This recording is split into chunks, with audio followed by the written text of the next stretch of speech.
đời cha ăn mặn, đời con khát nước. Những việc bố mẹ làm có thể gây ảnh hưởng đến cuộc sống của con cái sau này. Cha mẹ chính là người có ảnh hưởng lớn nhất đến sự phát triển và nhân cách của đứa con. Vì thế, những hành động xấu xa của họ có thể để lại hậu quả nặng nề cho con cái, khiến họ phải chịu đựng một cuộc sống đầy khổ đau và bất hạnh. Bởi vậy, khi làm cha, làm mẹ, hãy cẩn trọng trong lựa chọn những công việc mà có thể mang lại phúc đức cho bản thân và con cái sau này. Và tuyệt đối không nên làm những việc dưới đây kẻo mang bất hạnh, đau khổ đến cho con cái. Quý vị hãy cùng Pháp Thiền Duyên lắng nghe và chiêm nghiệm những câu chuyện dưới đây, xem có đúng không quý vị nhé. Thứ nhất, nghề săn bắn. Ông Hùng, năm nay 60 tuổi, ở Lâm Đồng cho biết, công việc hàng ngày của ông là đi săn. Còn sức khỏe nên ông vẫn làm kiếm miếng cơm qua ngày. Ông và vợ có với nhau 2 người con, một trai, một gái. Chúng đều dựng vợ, gả chồng rồi, nhưng kinh tế cũng không khá giả gì, chỉ đủ ăn qua ngày thôi. Vợ ông ở nhà do mang bệnh, nên cũng không làm được việc gì nặng nhọc, chỉ quanh quẩn ở nhà cơm nước. Hàng ngày, ông đi săn thú rừng về lọc ra bán lấy tiền và để ở nhà ăn. Hôm thì ông đi săn chim, hôm thì săn thú rừng, còn gì ông cũng săn được hết. Công việc này ông làm được 20 năm rồi. Mỗi lần đi săn, ông đều săn lùng dữ lắm. Có đàn khỉ bị ông bắn hết sạch, không còn con nào trong khu rừng gần đó.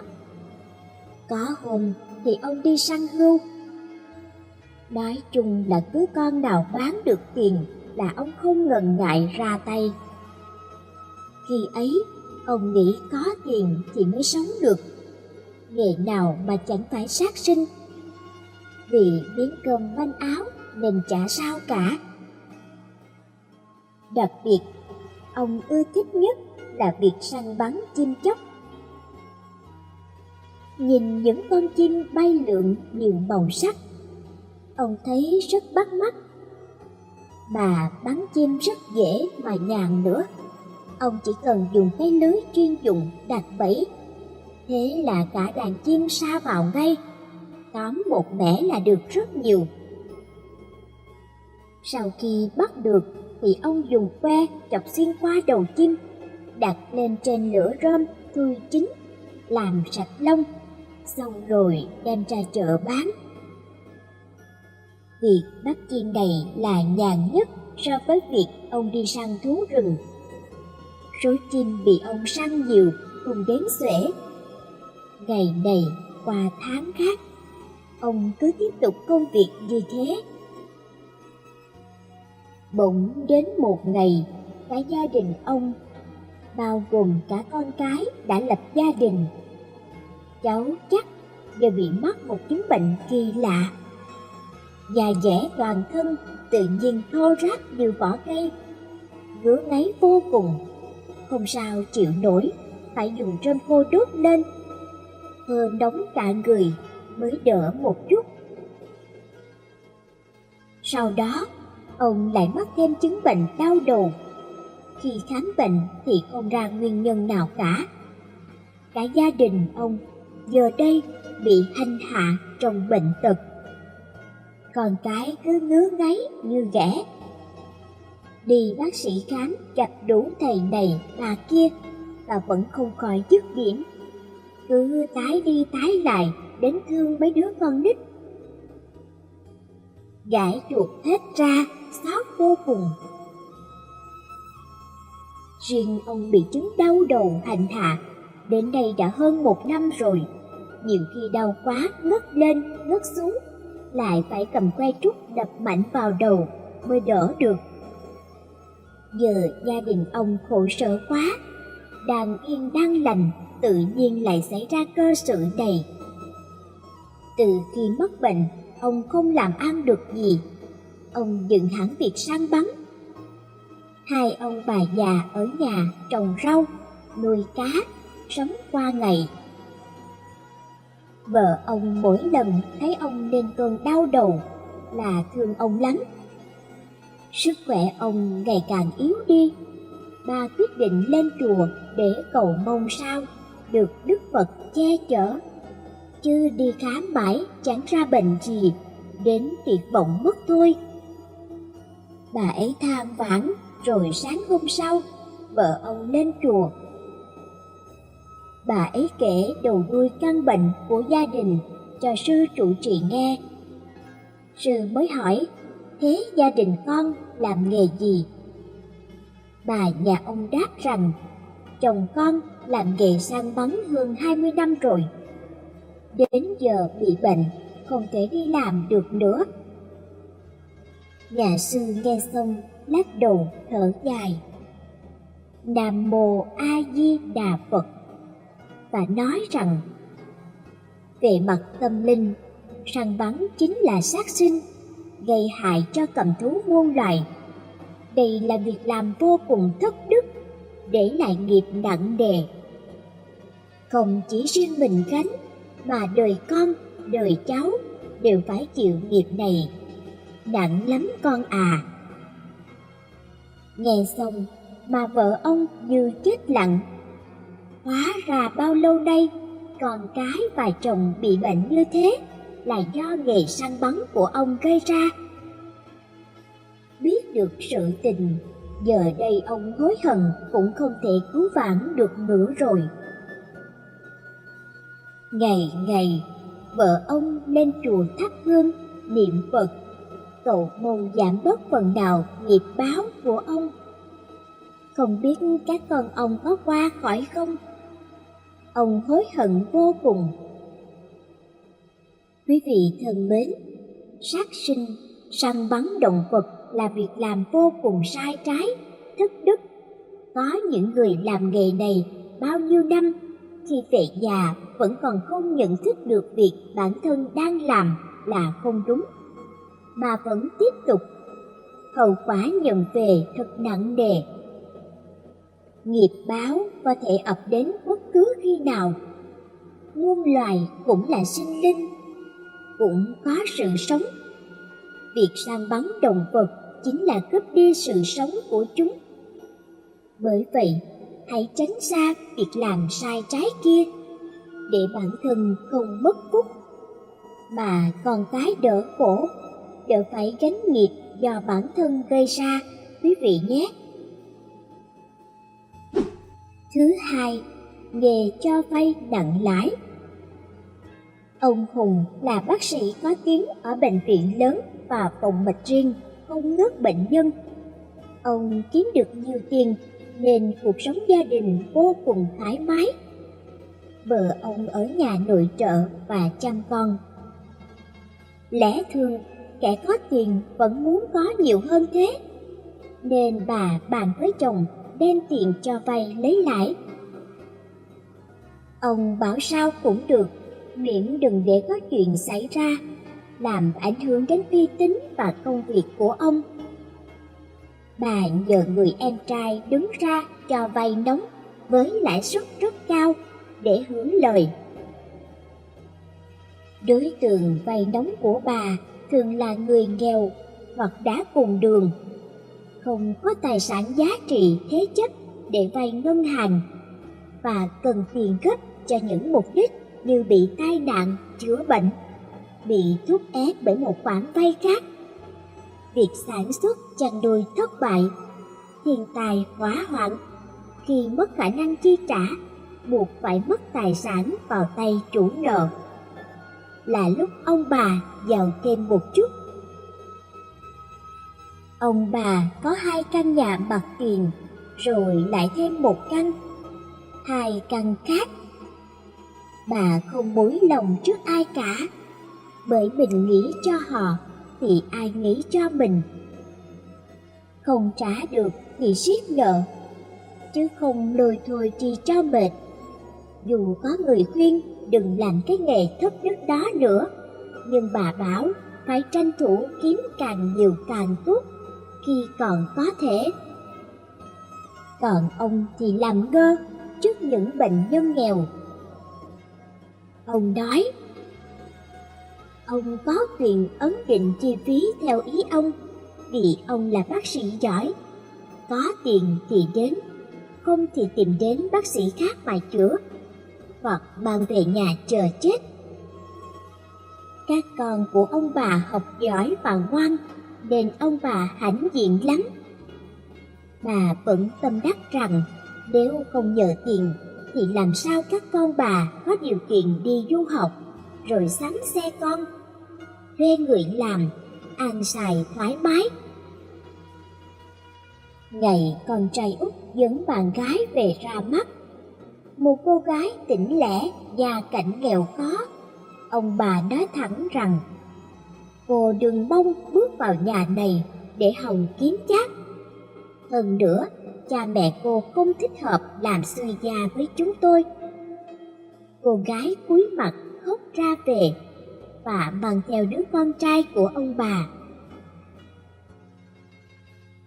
Từ đó, anh ta biết không thể thuyết phục được cha mẹ mình và cũng không thể rời bỏ người yêu mình, nên đã bỏ nhà đi cùng cô gái đó.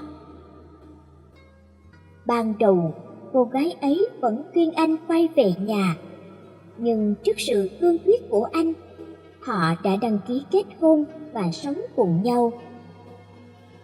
Biết tin, ông bà tìm đến nơi làm việc của cô và gây áp lực với lãnh đạo để buộc cô nghỉ việc. Cô xin được việc làm ở nơi khác, họ lại tiếp tục làm khó cô. Cứ thế cô bị trầm cảm và sau đó mất vì tai nạn giao thông. Ông bà thuyết phục hết lời để con trai trở về nhà, nhưng từ một người chí thú làm ăn, bỗng dưng anh ta đổi khác, chơi bời trác tán và bất cần đời. Ông bà cũng cảm thấy có lỗi với con, nên không tiếc tiền cho anh gây dựng lại sự nghiệp. Liên tục bán mấy căn nhà và đất đai, đưa tiền cho con làm ăn. Khi biết tin con trai út mất vì sốc thuốc, ông bà mới biết bấy lâu nay anh chẳng làm ăn gì cả, mà chỉ ném tiền vào ma túy và ăn chơi vì chán đời. Sau đó không lâu, ông bà đón nhận cái tin cô con gái bị cảnh sát nước Sở Tại bắt giữ và tuyên phạt hơn 20 năm tù vì tội sử dụng và buôn bán ma túy khi đang chuẩn bị hoàn tất chương trình thạc sĩ. Cô gái nghe lời xúi giục của gã bạn trai người nước ngoài và trở thành miếng mồi cho hắn lợi dụng. Thế là coi như họ đã mất đứa con gái duy nhất. Con trai lớn vừa mất hôm qua vì u não ác tính. Là bác sĩ nhưng ông cũng đành bất lực, không thể can thiệp gì nhằm cứu lấy con mình. Bà tỉnh lại, anh còn rất mệt. Ông cũng muốn nán lại đây để ở cạnh con thêm một lát, và cũng để có thời gian nhìn lại. Bấy lâu, công việc cứ cuốn ông đi. Hết bệnh viện lại đến phòng mạch, đã lấy đi bao năm tháng của ông. Ông miệt mài trải đời ở những nơi đó để kiếm tiền, cốt mong sao mang về cho con cái mình những gì tốt nhất. Thế mà giờ ông còn lại gì? Bây giờ thì ông tin nhân quả là điều có thật. Ông đã quyết lần này ông sẽ khuyên vợ không làm cái việc cho vay nặng lãi nữa, và dùng số tài sản còn lại để giúp đỡ những hoàn cảnh không may xung quanh mình. Lần đầu tiên ông khóc, những giọt nước mắt ân hận. Thưa quý vị, cho vay nặng lãi là nghề không tạo hạnh phúc đức. Thông thường, chỉ những người lâm vào bước đường cùng mới chọn cách này để giải quyết khó khăn. Lợi dụng điểm yếu của người đi vay, chủ nợ cho vay tiền với mức lãi đắt cắt cổ. Lãi mẹ đẻ lãi con, chẳng khác nào hút máu người đi vay, khiến họ như bị dồn vào đường cùng. Thậm chí có thể bỏ mạng vì không trả nợ được. Do đó, không chỉ giới trẻ mà khi về già, làm những việc này thì sớm muộn cũng gặp quả báo thôi. Tiền mất, tật mang, con cái ra đi, không thì cũng bị bắt giam tù tội. Thậm chí, kiếp sau trở thành con nợ của người khác. Bị hành hạ tột cùng, nghe thôi cũng đã đủ hiểu việc làm này tạo nghiệp nặng nề thế nào. Bởi thế nên không được để lòng tham che mờ mắt đi, làm những việc thất đức như cho vay nặng lãi là khổ vô cùng đấy quý vị ạ. Thứ ba, nghề buôn bán chất cấm, chất gây nghiện. Câu chuyện của bác Hồng, một người phụ nữ ở Bắc Kạn. Chồng bác trước đây do kinh tế khó khăn nên đánh liều buôn bán ma túy. Bán được vài năm, số con nghiện làng trên ngõ dưới nhiều lên vô kể. Gia đình bác từ đấy có đồng ra đồng vào. Bỗng dưng một ngày, chồng bác qua đời vì một căn bệnh không rõ tên. Tiền trước đây kiếm được cũng đổ sông đổ bể hết do chữa bệnh cho chồng. Chồng ra đi để lại mình bác phải chăm sóc đàn con một mình trong căn nhà nghèo mà mùi hăng của xi măng ngập tràn. Cuộc sống của bác Hồng trở nên khó khăn hơn sau cái chết của chồng, nhưng bác vẫn cố gắng kiếm sống bằng cách trồng rừng và làm ruộng. Mặc dù đã cố gắng nuôi dạy con cái trong sự vất vả, nhưng gia đình bác vẫn phải đối mặt với thử thách mới khi ma túy xâm nhập vào cuộc sống của họ. Bác Hồng phát hiện đứa con trai lớn của mình đã nghiện ma túy từ lâu và bất lực trong việc giúp đỡ. Thậm chí, con trai của bác cũng nhiễm HIV và rời bỏ cuộc sống trong đau đớn. Sự thất vọng và tự trách nhiệm khiến bác Hồng cảm thấy không thể đứng vững. Thảm họa tiếp tục khi bác phát hiện hai đứa con trai còn lại cũng rơi vào cạm bẫy của ma túy. Mặc dù đã cố gắng hết sức để cứu con, nhưng bác Hồng không thể giải thoát chúng khỏi cơn ác mộng của ma túy. Cuối cùng, bác Hồng cảm thấy mình bất lực và tuyệt vọng trước số phận đau khổ của gia đình. Dù chỉ còn sống cùng đứa cháu nhỏ, nhưng bác vẫn phải tiếp tục đấu tranh để duy trì cuộc sống. Câu chuyện của bác Hồng là một cảnh báo sâu sắc về hậu quả của việc sử dụng chất cấm và cuộc chiến chống lại nó. Đó cũng là một lời nhắc nhở về tình yêu thương và trách nhiệm gia đình, và cảnh báo về nguy hại mà ma túy mang lại cho xã hội. Quý vị thân mến, không ít lần chúng ta từng thắc mắc vì sao mình sinh trong gia đình như thế này. Còn có những người may mắn hơn, sinh ra trong gia đình giàu có, sung túc. Thậm chí có người sống trong nhung lụa suốt đời, còn mình thì không. Vậy tại sao chúng ta đầu thai làm con của bố mẹ mình? Vì thực tế không phải ai cũng đầu thai làm người. Theo như lời của Đức Phật đã giải thích, việc chúng ta đầu thai trong gia đình mình hay người kia đầu thai trong gia đình khác hoàn toàn không phải việc ngẫu nhiên. Tất cả là do nghiệp lực hay số phận đã được sắp đặt. Có thể nói, đó là điều không thể thay đổi. Nếu muốn, bạn chỉ có thể thay đổi hành vi của mình trong cuộc sống hiện tại. Nếu duyên phận của một đứa trẻ với gia đình nào đó thì rất ngắn, dường như chỉ đi lướt qua nhau, thì việc đứa trẻ sống trên cõi đời này trong một thời gian ngắn cũng là điều giải thích được. Một đứa trẻ ngoan hay hư, một phần là do cách giáo dục, nhưng đa phần là do cộng nghiệp mà thành, nên chúng đến kiếp này để đòi bạn trả nợ hay là hỗ trợ, che chở cho bạn. Vì thế, chúng ta đầu thai trong gia đình nào là do bốn loại duyên phận với cha mẹ, anh em trong nhà.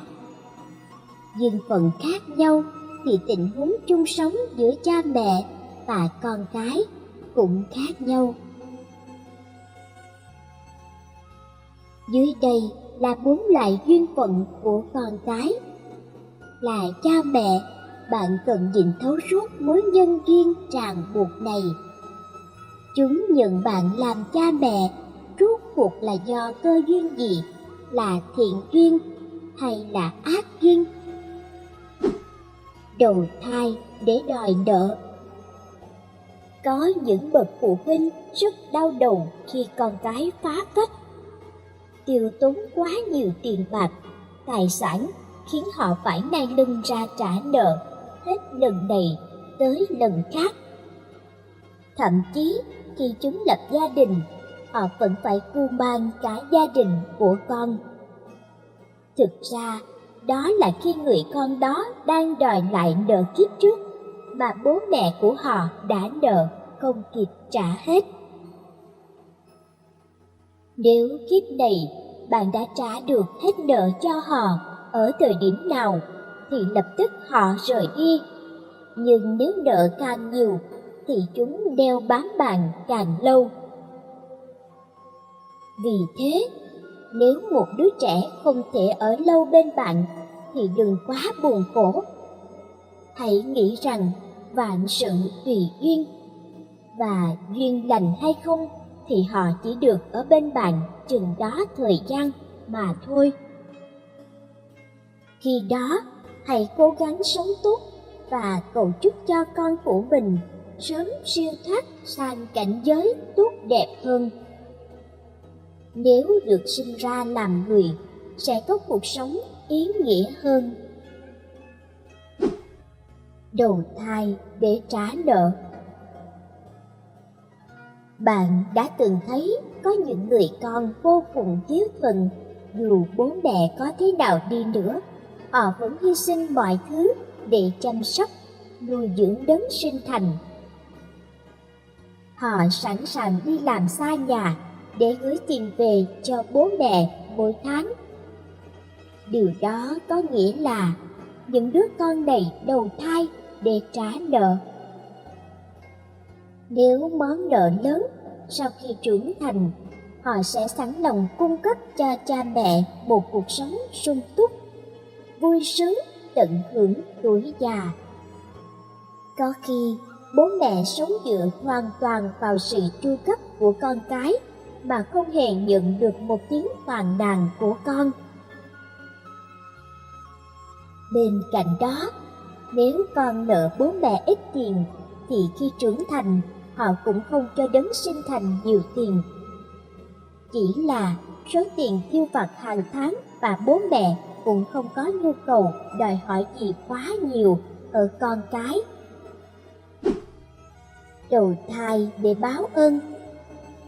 Còn đến với bố mẹ là do bốn nghiệp duyên, cũng như những đứa trẻ đầu thai để trả nợ. Những người quay lại kiếp này để báo ơn bố mẹ cũng rất yêu thương, quan tâm tới đấng sinh thành. Từ nhỏ tới lớn, đứa trẻ đó rất dễ nuôi, vâng lời, chăm chỉ và dường như bạn không phải quan tâm gì nhiều. Nhưng tất cả chúng đều rất tình cảm, sống biết trước, biết sau. Những đứa trẻ muốn báo ơn bố mẹ hiện tại thường rất thông minh, ngoan ngoãn, làm tròn trách nhiệm, sẽ chăm sóc phụ huynh của mình tận tình vào những năm cuối đời. Vì thế, đang sống trong kiếp này, bạn hãy thoải mái trong việc giúp đỡ, hỗ trợ người khác, kết thiện duyên rộng rãi. Cứ gieo phúc phận, niềm tin yêu, rồi bạn sẽ nhận được điều tương xứng. Vì theo nhân quả, có thể đời này bạn chưa được báo đáp, nhưng nhất định bạn sẽ được nhận quả ngọt theo một cách nào đó mà không thể đoán biết trước được. Đầu thai để báo oán.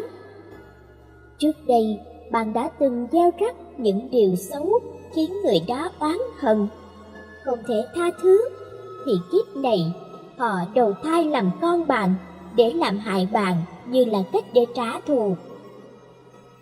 Vì thế, nếu con bạn ngỗ ngược, không chịu nghe lời hay thậm chí bất hiếu, thì cũng hãy hiểu rằng đó là lúc bạn đang bị báo án. Có những gia đình thực sự đã bị khánh kiệt, huynh gia bại sản, tàn cửa nát nhà, cũng chỉ vì con cái. Có lẽ bạn sẽ cho rằng đây là kết quả của việc giáo dục trẻ nhỏ không tốt. Những đứa trẻ không biết vâng lời bây giờ quá nhiều. Lẽ nào chúng đều tới để báo oán hay sao? Nhưng nếu bạn chỉ ngồi oán thán thì cũng chẳng ích gì.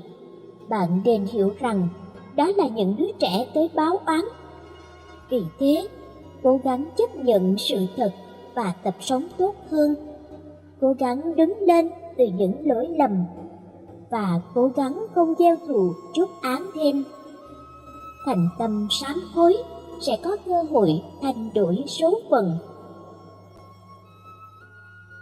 Điều này bạn cần phải tự hỏi bản thân mình xem, trong cuộc sống bạn vẫn đang gieo thêm nghiệp hay duyên lành? Liệu bạn có đang vui vẻ làm việc thiện, vui vẻ bố thí nhiều hơn, hay thường nghĩ cách kiếm lợi của người khác nhiều hơn? Đối với tiền bạc, bạn có kỳ kèo thêm bớt hay không? Tóm lại, như Đức Phật đã chỉ ra rằng, nếu không tồn tại mối nhân duyên nào, thì ai đó không có con hay không thể mang thai. Hơn nữa, bạn có thể sinh ra con trai, con gái hay sinh con một bề cũng được, số mệnh định đoạt. Đứa con mình mang nặng đẻ đau có trở thành đứa con ngoan ngoãn, hiếu thảo không hoàn toàn do bố mẹ chúng quyết định, mà phần lớn là do số mệnh. Mọi việc đã được sắp đặt từ trước. Nếu sinh con ra không được như ý muốn thì cũng đừng buồn giận. Chỉ là ta đang phải trả nghiệp cho kiếp trước, hay cho những gì ta làm trong quá khứ mà thôi. Vận mệnh hay số mệnh được hiểu là thân phận, phúc họa, sang hèn, vinh nhục là những điều thuộc về số phận. Điều bạn có thể thay đổi đó là hành vi hiện tại, vì đó là nhân để tạo ra quả về sau. Có khi ở trong đời này, hoặc sẽ tạo ra quả ở đời sau. Sinh con ra khó nhọc, nuôi nấng con còn khó nhọc hơn.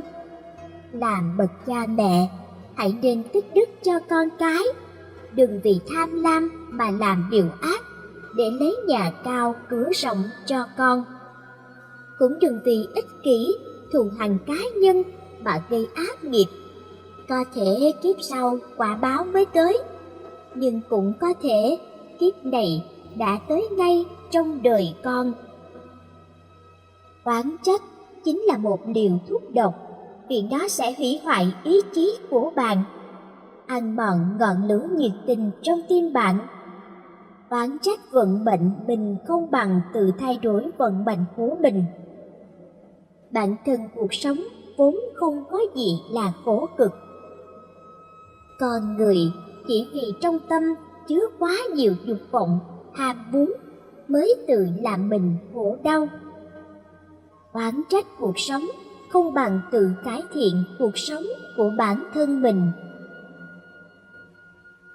Cuối cùng, dù là duyên nghiệp như nào trong kiếp trước, thì trong đời này, cha mẹ hãy là những tấm gương sáng cho con cái về tu dưỡng đạo đức.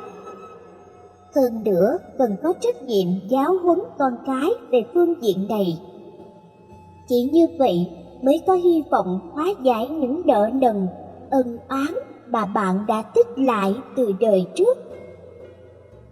Theo lời Phật dạy về nhân quả, tội ác ở kiếp này nếu chưa trả được, sẽ phải trả ở kiếp sau.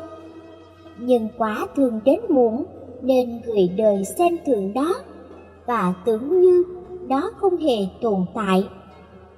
Nhân quả thể hiện qua 3 phạm trù thời gian, gọi là hiện báo, sanh báo và hậu báo.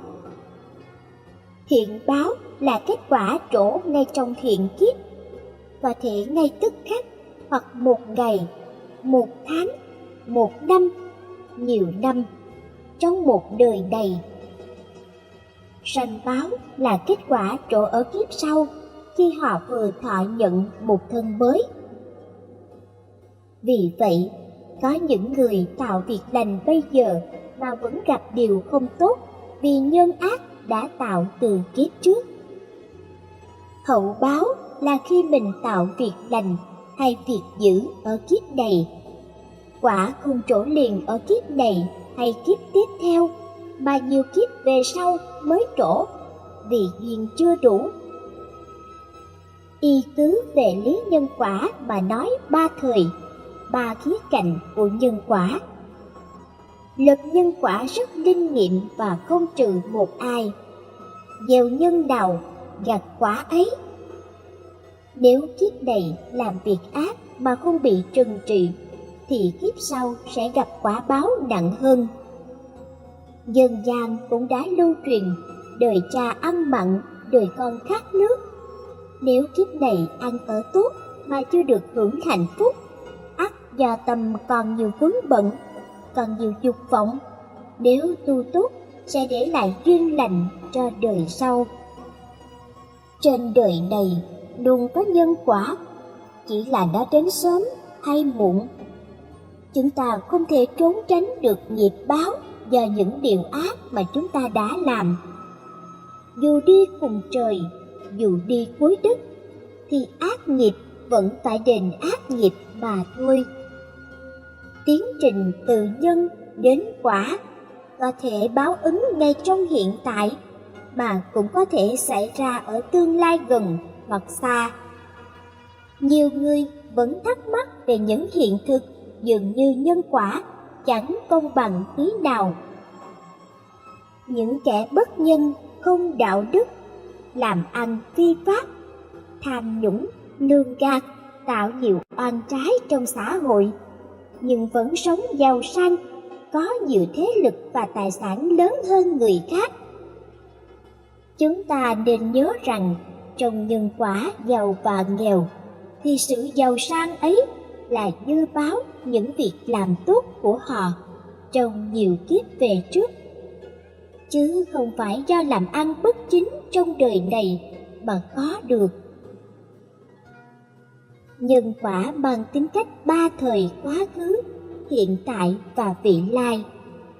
Đồng thời, những người hiền lành làm ăn lương thiện mà vẫn chịu sự bất hạnh hoặc nghèo đói, thiếu thốn, khó khăn là do họ không biết bố thí và cúng dường, chứ không phải vì họ sống lương thiện mà bị thua thiệt, đói nghèo.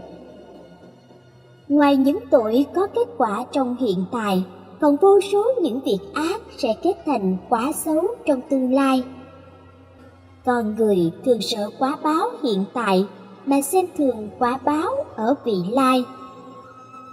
Vì thế, những người đã phạm tội nhưng chưa bị phát hiện hoặc đã hạ cánh an toàn thì ung dung hưởng thụ, thản nhiên như người vô tội, thậm chí đắc ý cười thầm. Sự thật thì không như vậy, lương tâm luôn cắn rứt và tội báo sẽ đến với những người ấy, không thể nào thoát khỏi. Lời Phật dạy về nhân quả. Lý do vì sao người tốt mà vẫn nghèo khổ? Có rất nhiều người đã hỏi, tại sao có những người tốt không được hưởng cuộc sống hạnh phúc, sống thiện, sống lành, và bao giờ họ mới được hưởng phúc báo?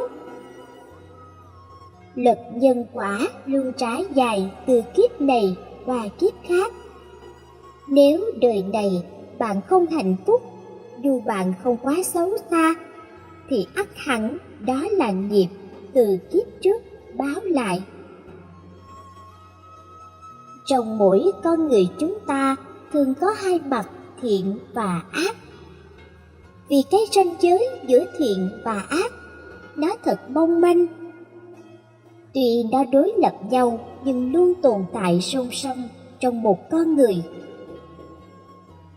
Theo lời Phật dạy về nhân quả, thấy việc tốt dù nhỏ nhất mà không làm, thấy việc ác dù nhỏ nhất mà không tránh, cũng như phạm tội.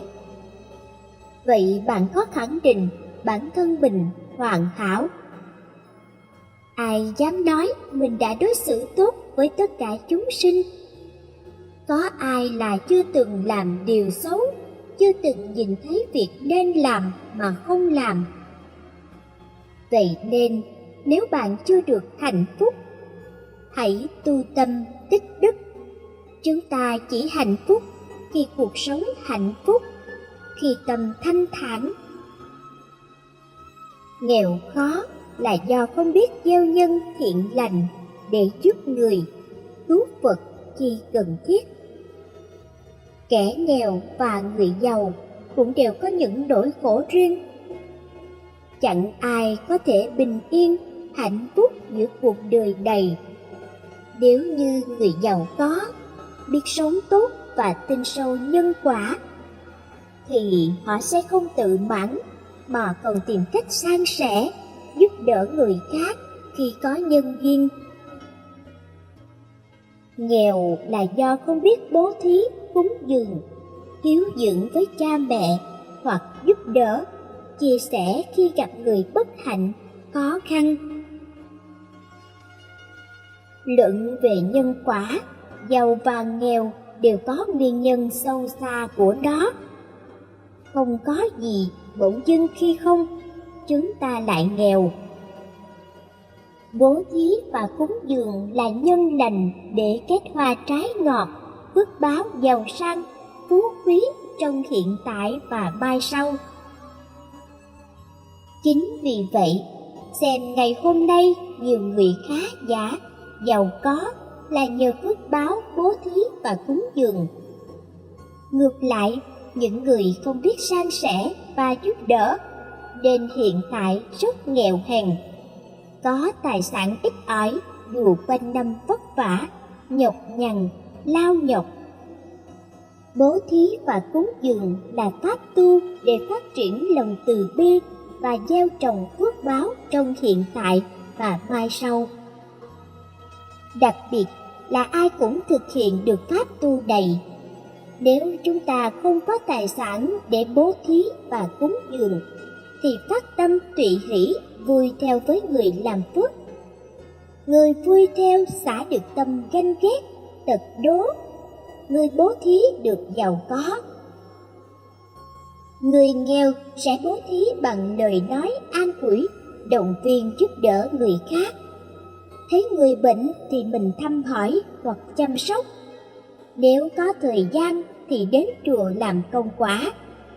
Như vậy, giàu nghèo gì ai cũng có thể bố thí được.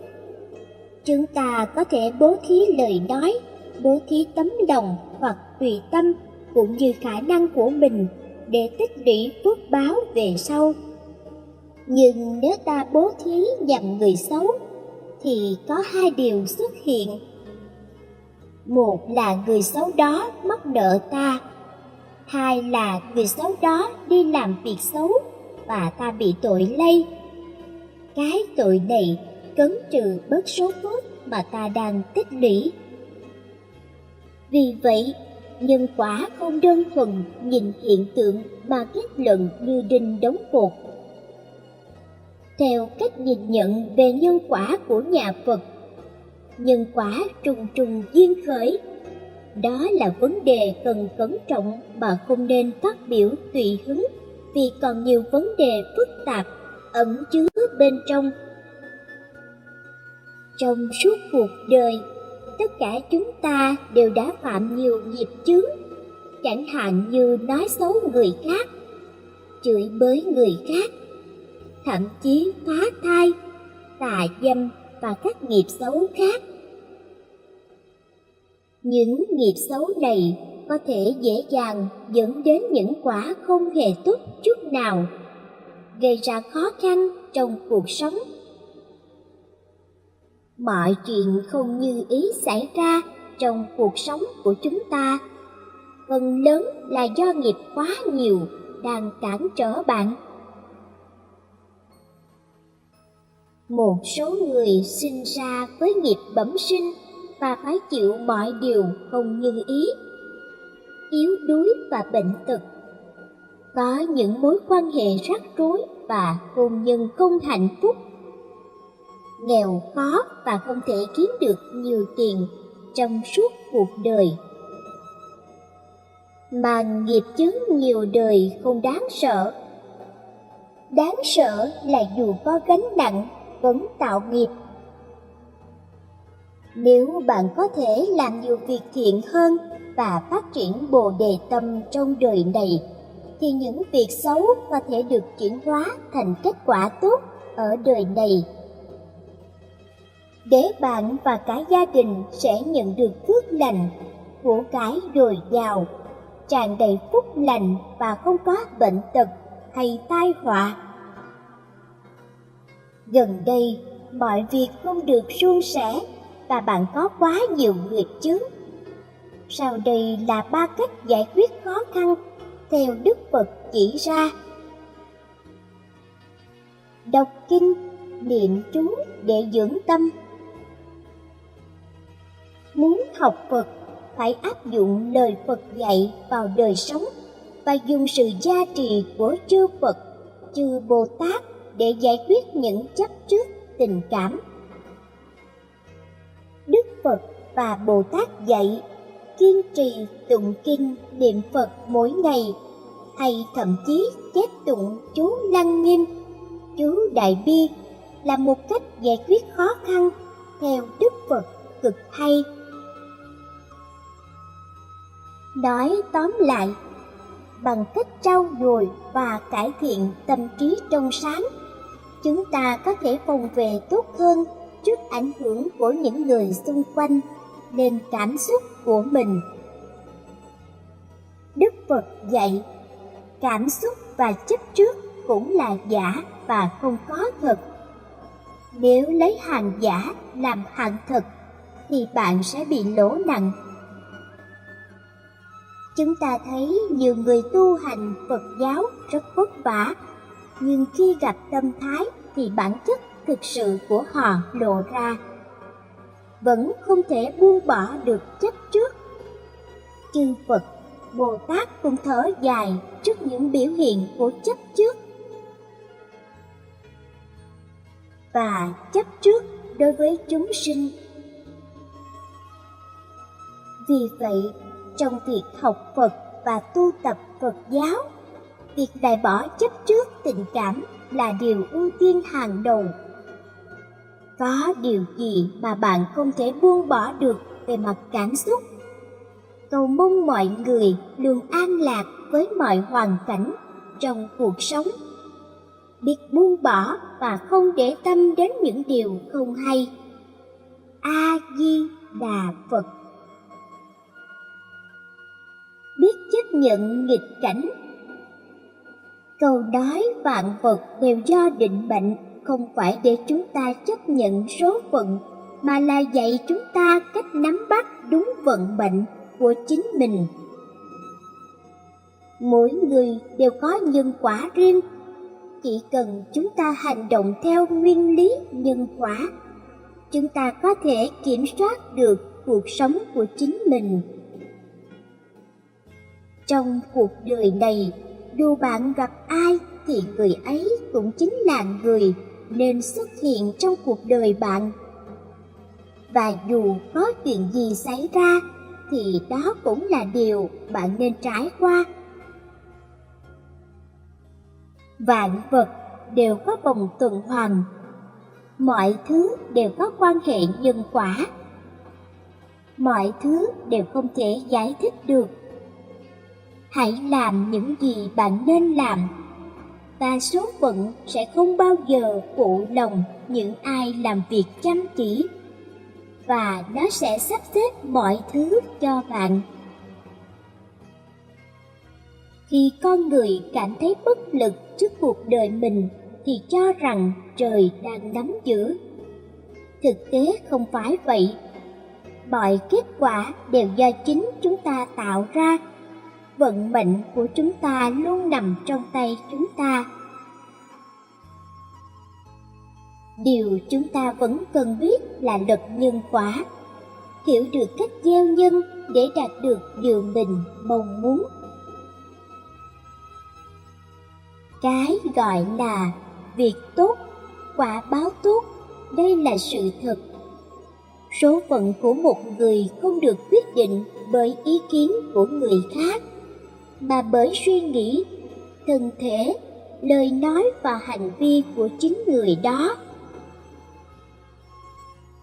Đừng để bị phiền muộn và lo lắng vây quanh bản thân, mà hãy cố gắng làm những việc tốt cho bản thân và quản lý cuộc sống của mình cho tốt. Thành thật với người thân và bạn bè và làm tròn trách nhiệm của mình. Trong cuộc sống, chúng ta cũng cần biết rút lui để tiến bộ. Đây cũng là một trí tuệ lớn trong cuộc sống. Rút lui không có nghĩa là bao dung, hèn nhát, mà là sự kiên cường và sức mạnh thực sự. Rút lui chỉ là vẻ bề ngoài, và sẵn sàng ra đi mới là bản chất. Ở trần gian cũng giống như chốn tu thiền, chỉ có lùi một bước mới có thể tiến xa hơn, chỉ có khiêm nhường suy ngẫm mới có thể leo lên cao hơn. Trên đời, vạn vật hội tụ rồi chia ly đều do số phận. Không cần phải vật lộn với buồn tủi, oán hận. Hãy mỉm cười, đối mặt và đừng phàn nàn. Chăm bố thí. Việc thực hành bố thí là một trong những đức hạnh căn bản nhất để giải trừ khó khăn. Đức Phật đã từng giảng giải về đức hạnh bố thí. Đây là nền tảng đầu tiên mà những người làm công đức nên thực hành trước. Có 3 loại bố thí: tài thí, pháp thí và vô ý thí. Trong 3 loại bố thí này, Đức Phật đề cao pháp thí. Bố thí pháp như trong kinh Pháp Cú, Phật dạy pháp thí thắng mọi thí. Sở dĩ Phật nói pháp thí thắng mọi thí là vì chính pháp vi diệu có thể đem lại an lạc cho người nghe, người hành ngay hiện tại và mai sau. Giáo pháp này có thể diệt si mê, một hình tướng của vô minh, có thể giúp chúng sinh thoát phiền não, khổ đau, sinh tử luân hồi.